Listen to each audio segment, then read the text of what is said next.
Did your interview go well? Sometimes it's hard to tell.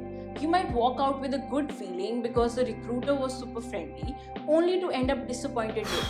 Other times, you might feel like it was a complete disaster, but then a few days pass and surprise, you got a job offer.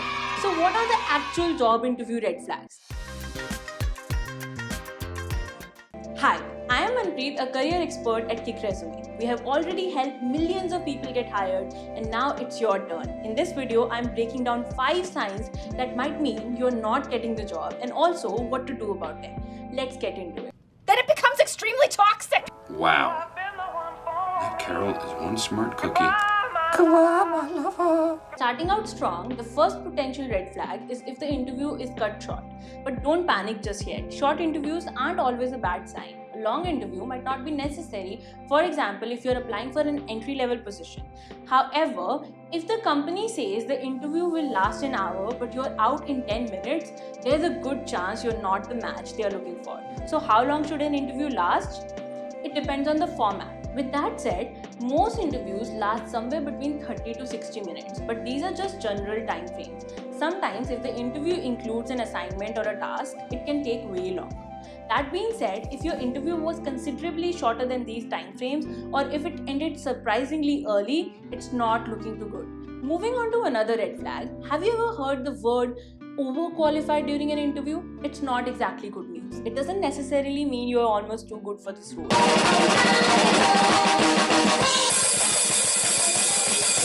In fact, when hiring managers use that term, it usually isn't a positive sign. In this case, the word overqualified could mean that they worry you will ask for too much money.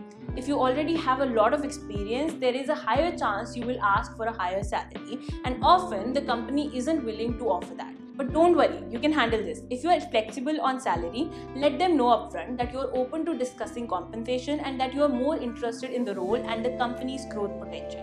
This can help ease their concerns and keep the conversation moving in the right direction. It might also mean that they worry you will get bored quickly, feel unchallenged, and leave soon after. The good news is you can make this work in your favor. If you're certain that the role is the right fit for you, ask about their concerns and show your enthusiasm for the role. And another thing, they might worry you won't stick around for long. If they think you are overqualified, they might assume you're just taking this job until something better comes along.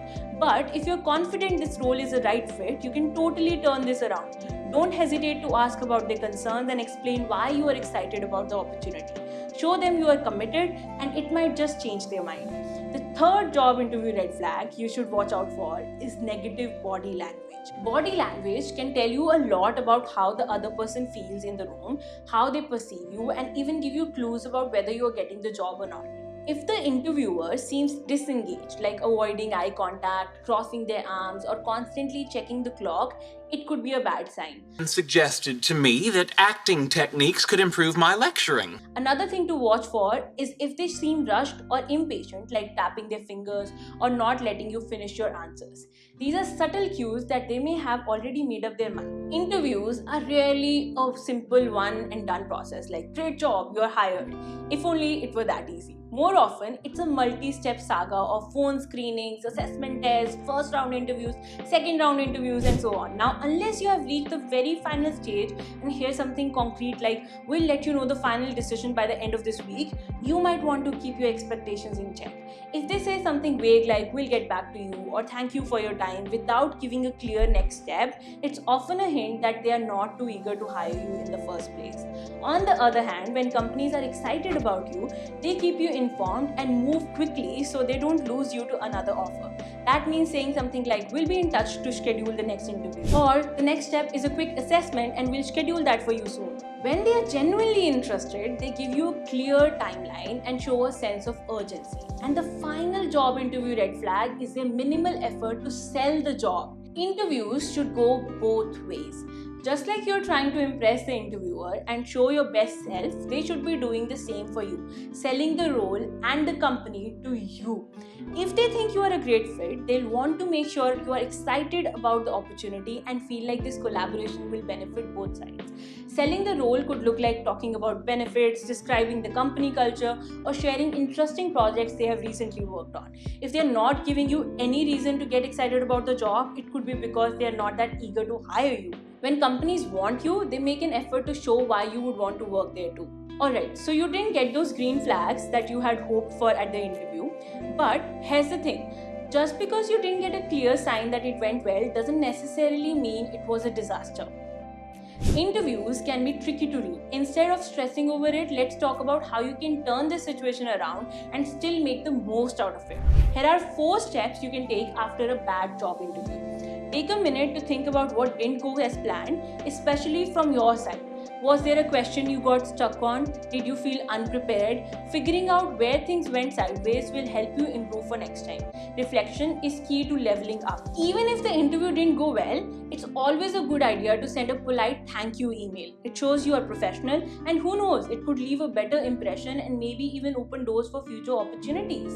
And finally, the best way to move on after a not so ideal interview is to prepare for the next one. Practice some of those common interview questions, learn more about the company, and really dig into the role you are applying for.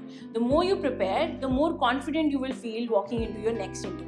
And remember, just because the interview didn't feel perfect and you did notice some of the red flags, it doesn't mean it's automatically all lost. You never know what kind of person is going to interview you and how their brain works. So don't hit the panic button the moment something feels a bit off and wait until the final result. And that's it for today, guys. Good luck, fingers crossed, and let me know what other red flags you noticed during interviews in the comments below. See you in the next video.